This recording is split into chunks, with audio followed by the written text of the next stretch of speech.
இன்னைக்கு நடக்க போகிற லால் சலாம் ஆடியோ லான்ச்சை பார்த்து அந்த ஆடியோ லான்ச் நடக்க போகுதுங்கிற அந்த விஷயத்துக்கே காக்காகள் அப்படின்னு சொல்லப்படுற சில விஜய் ஃபேன்ஸ் கூட்டம் கதறிக்கிட்டு இருக்காங்க. இப்போது ட்விட்டர்லலாம் இப்போவே இப்படி கதறாங்களே. ஈவினிங் தலைவர் அங்கே பேசினாருன்னா அதுவும் திரும்ப ஒரு காக்காக்களுக்கு கதை சொன்னார் அப்படின்னா என்ன மாதிரி கதறியே போயிடுவான்லாம் அப்படின்னு சொல்லி தெரில. ஏன்னா அவங்களுக்கு தெரியும், அந்த ஜெயிலரில் ரஜினிகாந்த் அவர்கள் பேசும்போது காக்காக்களுக்குன்னு ஒரு கதை சொன்னார். சொல்லும்போதே சொன்னார், இதை நான் யாரையும் சொல்லலை, இவர் காக்கா இவர் கழுகுன்னு சொல்லிட்டு நீங்கள் யாரையும் பிராண்ட் பண்ணிடாதீங்க தயவு செஞ்சுன்னு சொல்லி மீடியா கிட்ட கெஞ்சி கேட்டார். இருந்தாலும் மீடியா அந்த எச்சத்தனத்தை பண்ணானுங்க. எச்சத்தனத்தை மீடியா பண்ணாங்கிறத தாண்டி இந்த விஜய் ஃபேன்ஸ் அந்த டைமில் இவங்களாவே பண்ணானுங்க. ரஜினி விஜயை தான் காக்கான்னு சொன்னான்னு சொல்லிட்டு அவனுங்களே அவருடைய அண்ணனுக்கு காக்கான்னு சொல்லிட்டு ஒரு பெரிய சூப்பரான ஒரு பட்டத்தை கொடுத்துக்கிட்டாங்க.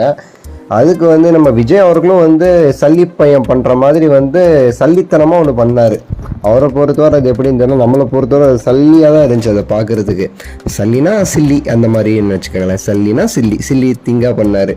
அவர் அந்த லியோ இதில் பேசும்போது காக்கா கழுகு அப்படின்னு சொல்லிட்டு திடீர்னு ஒன்றுக்கு வந்தால் போகிற மாதிரி நெளிகிற மாதிரி ஒரு ரவுண்டு அப்படியே சுற்றி சிரித்தார்.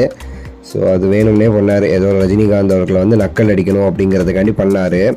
ஒரு காலத்தில் ரஜினிகாந்த் அவர்களோட ஃபோட்டோவை பின்னாடி வச்சுக்கிட்டும் முன்னாடி வச்சுக்கிட்டும் டிஷர்ட்டை மாற்றிக்கிட்டும் என்னோட தலைவனை பாருங்கள் அப்படின்னு சொல்லிட்டு ரஜினிகாந்த் அவர்களுடைய ரசிகர்கள் படத்தை பார்க்கணுன்னு சொல்லிட்டு வித்தியாசமாக ரஜினிகாந்த் அவர்களுக்கு ஜால்ரா தட்டினவர் இப்போ கொஞ்சம் வளர்ந்துட்டார்ல, அதனால் ரஜினிகாந்த் அவர்களை கலாய்க்கணும் அப்படின்னு சொல்லிட்டு பண்ணுறார்.